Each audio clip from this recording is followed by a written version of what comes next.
Segitu sulitnya jadi orang jujur dan baik di Indonesia karena emang udah tersistem dengan baik bobroknya itu. Mulai dari masuk ke Polri yang ngabisin biaya hingga 300 juta. Jadi anggota DPR MPR dan caleg yang ngabisin uang bahkan miliaran. Belum lagi biaya pendidikan yang super mahal. Dari jenjang SD, sarjana, diploma, magister, bahkan profesor. Yang ngabisin biaya nggak terhitung jumlahnya. Sementara, tahu sendirilah, perekonomian di Indonesia mayoritas menengah ke bawah. Angka kelahiran meningkat, persaingan ketat, lapangan kerja ngandat, angka kejahatan meningkat. Halalkan apa aja agar kehidupan naik derajat. Akhirnya yang terfikirkan bagi orang-orang cerdas, terdidik itu adalah bagaimana agar bisa balik modal. Koreksi kalau benar. Boro-boro mikirin perubahan, mikirin kesejahteraan orang lain, apalagi revolusi. Yang ada cuma ambisi. Jadi, kalau kalian bercita-cita pengen kaya di negara ini, jangan jadi polisi, jangan jadi menteri, jangan jadi dokter, jangan jadi guru, jadi caleg, anggota dewan, apalagi jadi pengacara.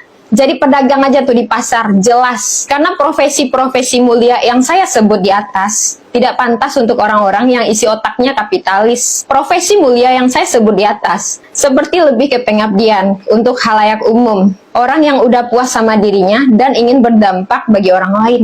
Bukan lagi lebih ke mementingkan pribadi atau keluarga sendiri. Nggak munafik, hidup butuh duit. Makin kita berilmu dan bergelar, tentu saja siapa aja itu ingin dihargai lebih tinggi. Dan lihat kenyataan di negeri ini, tidak ada orang berilmu yang dihargai. Lebih banyak orang menemukan jati diri untuk dihargai itu di luar negeri. Ya nggak salah juga, karena di negara sendiri seperti ini. Jadi wajarlah orang-orang yang beneran cerdas itu menetap di luar negeri, entah sebagai dokter, pengacara, dan lain-lain.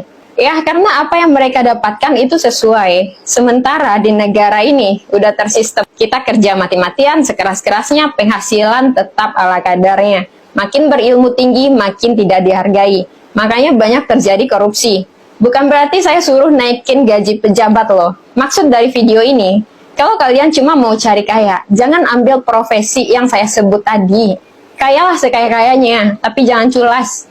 Jangan makan uang rakyat, jangan meras rakyat. Jangan porotin rakyat, jangan jadi mafia hukum, mafia berkedok pendidikan, berkedok kesehatan. Jika ujung-ujungnya Anda berbisnis dari dalam, tidak semua hal bisa dijadikan cuan. Apa jadinya jika negeri ini semua seperti oknum? Hancur.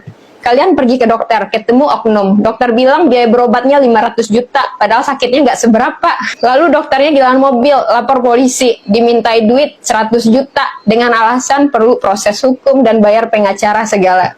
Terus apa jadinya semua orang yang ahli di bidangnya jadi mafia? Karena yang ngerti di bidang tersebut ya hanya dia. Bisa serempak kalian semua jadi maling dan tukang palak berseragam. Ini yang saya sebut lagi-lagi oknum ya, yang udah terlampau banyak jumlahnya. Jangan ngimpi Indonesia emas. UKT mahal, orang yang ahli di bidang pendidikan jadi mafia. Dan jual kurikulum dengan alasan mencerdaskan generasi bangsa. Jual instansi kampus agar pembayaran kuliah semakin naik dan mahal. Lalu abis kuliah nggak tahu mau kerja apa. Biar balik modal ya kembali lagi jadi mafia.